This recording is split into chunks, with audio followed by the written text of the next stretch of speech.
smoke.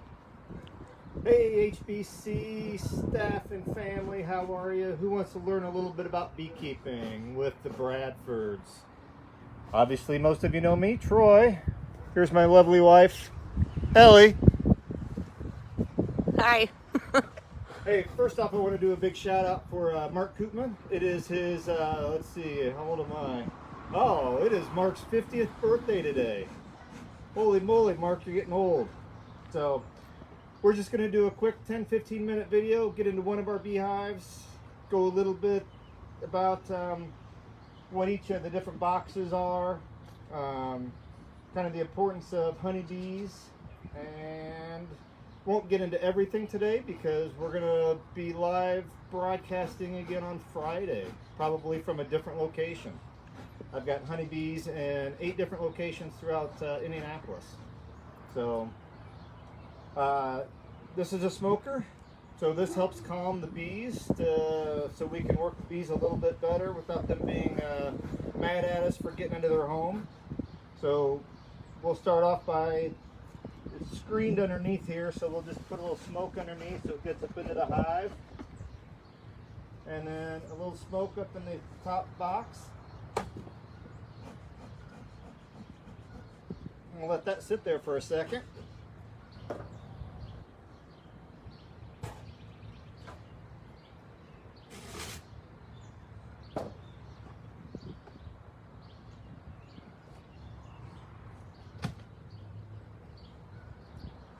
So, kind of the layers of a beehive. We have a bottom board. Can't come up into the beehive, but the bees can come out, go in and out in the front. And then these 2 boxes are brood boxes. So this is where the queen lives, is down in these 2 boxes, and that's where she lays all of her eggs. This is where pollen and honey are stored for the worker bees to feed the queen. And this time of year, we want to make sure that the hives have plenty of space, because this time of year is when the queen is just laying 5,000 eggs a day. So we've got this white thing here is a queen excluder. So basically that means the worker bees can come up into this part of the hive, but the queen can't fit because she's bigger than the other bees. So that this would be our, these are honey supers. So this is where we would collect our honey that you guys enjoy in the fall. So the way I kind of like to work my hives is take all of these boxes off and start from the bottom hive and work my way up. So I'm going to suit up, we're going to get in. Actually, I'm going to grab the phone and I'm going to show you some of the bees flying in with all the big pollen on their legs.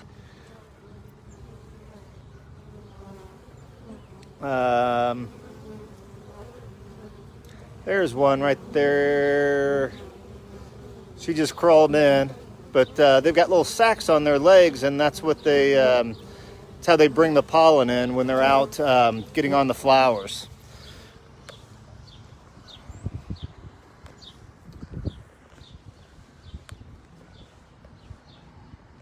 So I'm going to suit up so I don't get stung, hopefully.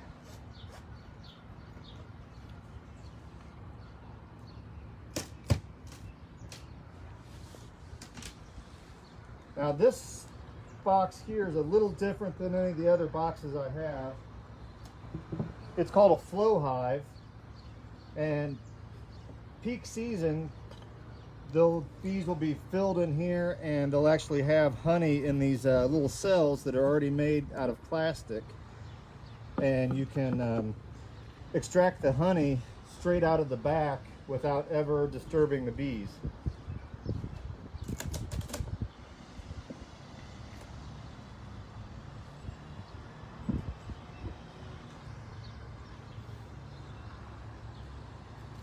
So this is one of the honey supers, and we'll go through this one a little bit later.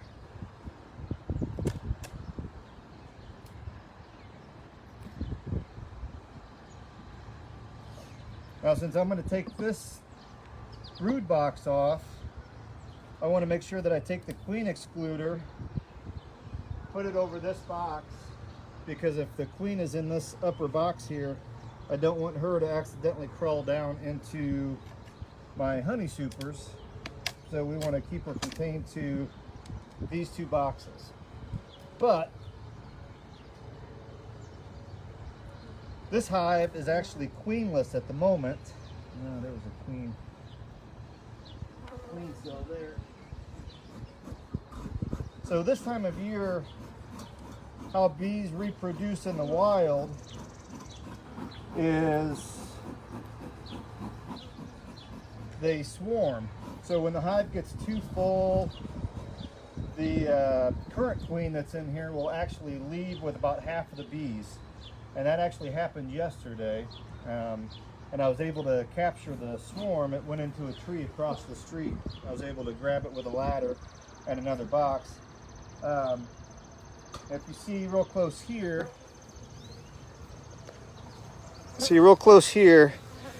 there's, let's see, right there is 1, 2, 3, 4 queen cells that were produced to make a new queen for this hive, and I just messed them all up.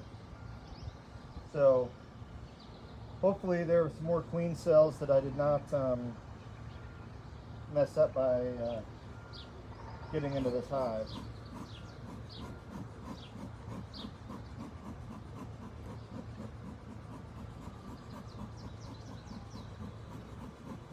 So we'll just pull a couple frames and I'll show you a little bit of what's on each frame and kind of what's going on inside the hive.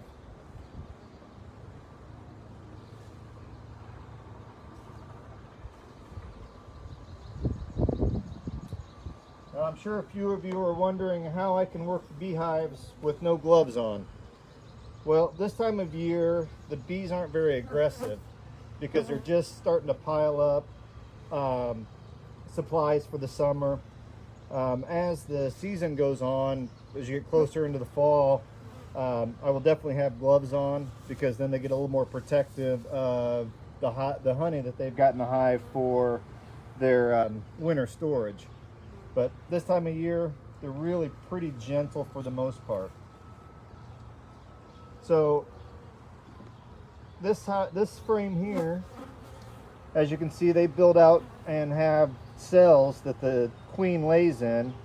So this is all capped brood. So this is all the eggs that have been fed up to a larva stage.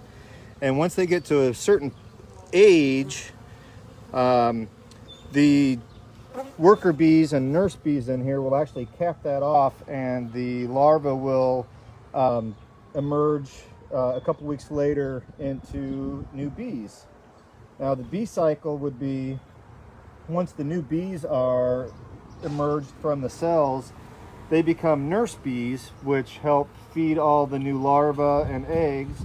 They also take care of the queen, and then that progression goes from nurse bee into a worker bee, field bee. So they would be the ones that go out and get all of the pollen and bring it back to the hive, pollen and water, bring it back to the hive. And then as they get older, they kind of become the security, and they kind of guard the front of the hive to make sure that the bees that aren't supposed to be there don't come in and take what they've worked so hard to get. The worker bee is about average lifespan of about 3 months. A good queen can last anywhere from about 2 to 3 years. So that's in the sunlight a little bit. You can kind of see. Let me let's shake that off so you can get a little bit better view of that. And so all these smaller cells down in here are all just going to be regular worker bees. These bigger cells that are up here this time of year are called drone cells. And those are going to be the male bees that they'll make this time of year for mating purposes. Everybody thinks that the queen bee is the one in charge of a hive, but that's actually false. The worker bees determine if the hive is in need of drone cells, and if it is, the queen will just go lay an egg in whatever cell the worker bees make. Same with the queen cells that they've got down here. They knew that they were going to swarm, so the worker bees started making queen cells, and then how they determine what's going to be a queen is the queen cell is actually a lot bigger. It's almost looks like a peanut, and they will feed it royal jelly, and that's basically how the queens are created. So that's kind of what the cell is. And the next frame I'm going to pull off is a frame that I just put in here the other day. It was a brand new frame. It hadn't been drawn out at all by the bees.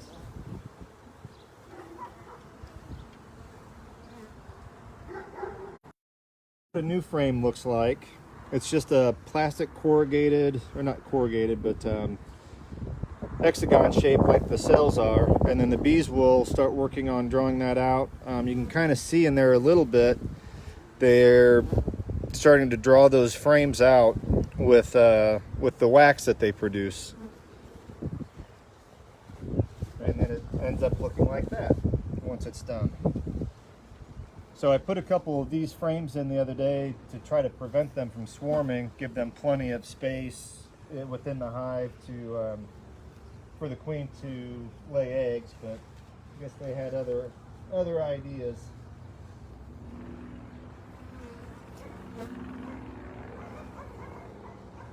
So we'll just pull one more frame out of here just to kind of look at it.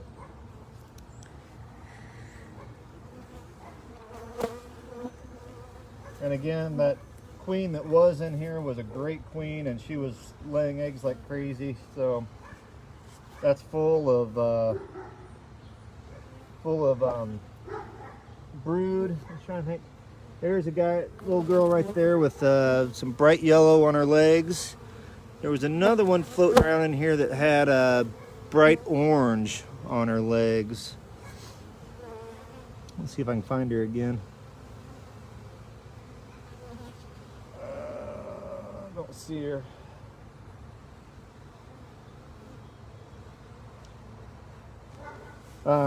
So talk about drones.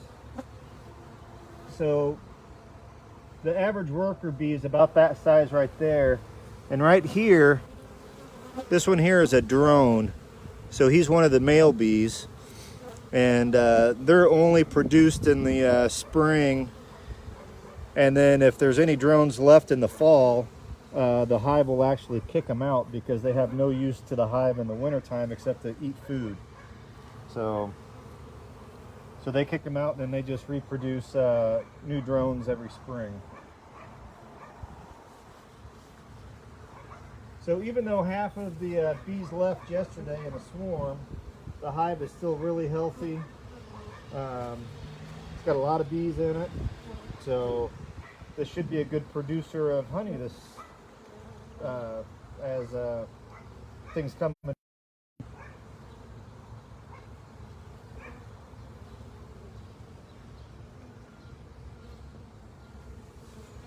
All right.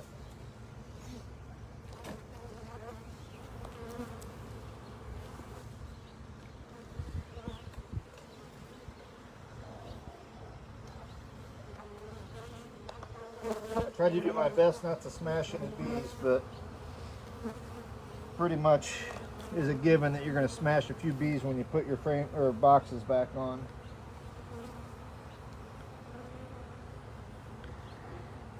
Okay, so the goal of looking in this one here is I want to see if they've got any other queen cells, since I just destroyed a few of them on accident.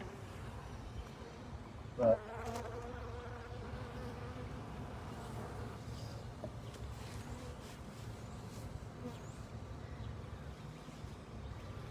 I have no idea of time. that's all right. We're just going to go through a couple more frames up here. Show them down in here if you can get close enough.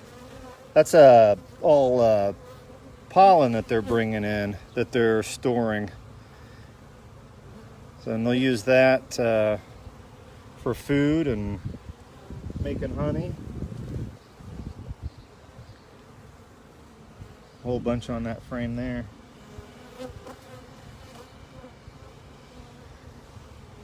Again, we're not going to try to find the queen in this one because she left yesterday. So on Friday, we will get into a hive that I am positive we'll be able to find the queen. That might be a queen cell right there. Let's see if we can find a better one though. But a lot of cap brood, and there's some larvae right in there that, oops, larvae right in there. So they're still feeding that larva till it gets to a certain stage, and then they'll cap it off just like all of this with the wax. And then when the bee is ready to emerge, she will start chewing through that wax. Let's see if we can find a good queen cell here, just to show you what the new queens are created in.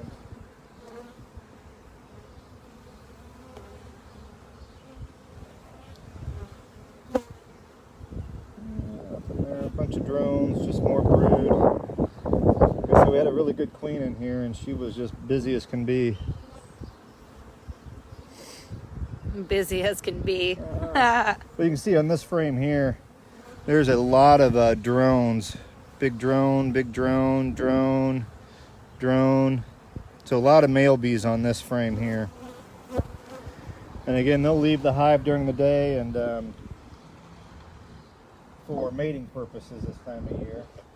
And then, so when a virgin queen emerges from the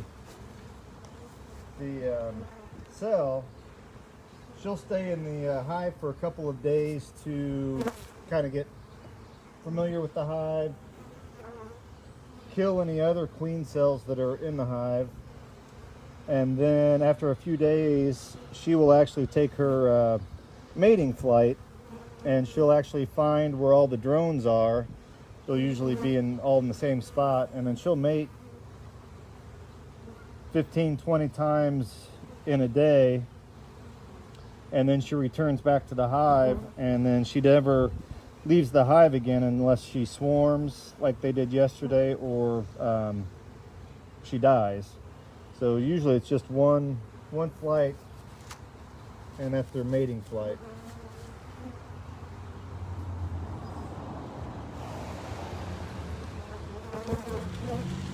So I have a feeling the queen cells that were in here I have destroyed on accident. Well, there was a queen cell right here, but it's been popped open from... See how it's a lot longer than any of the other ones, and the other part of that is down inside the other box. So that larva probably won't survive. So I may have to actually go buy a mated queen and put a queen in this hive. Which a lot of beekeepers prefer to do that anyway, because if you get a mated queen, there's not such a wait time between the time that she gets strong and leaves the hive and then comes back, and it takes a while for her to... Your battery's low. Oh, it's okay. I'll be done here in just a second. Oh, that was the camera battery, sorry.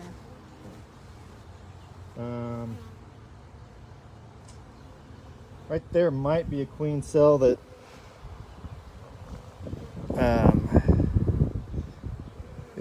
hasn't been broken up, so just kind of maybe watch this hive over the next week and see if it looks like a queen has emerged from that. Otherwise, I'll just get a new queen.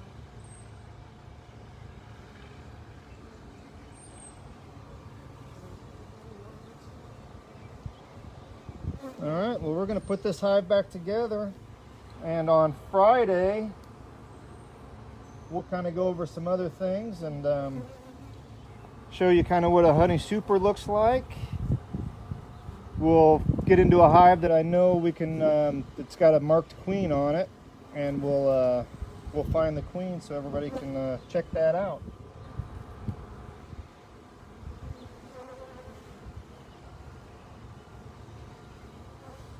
If you have any questions, please feel free to ask them on the Facebook page, and I will do my best to answer them. If I don't know the answer, I will reach out to some of the other people that I know that have a lot more experience in beekeeping than I do, and we'll get you the answer you need. So for now, we're saying bye for till Friday at 10 a.m. Come back and join us. There'll be plenty more to learn.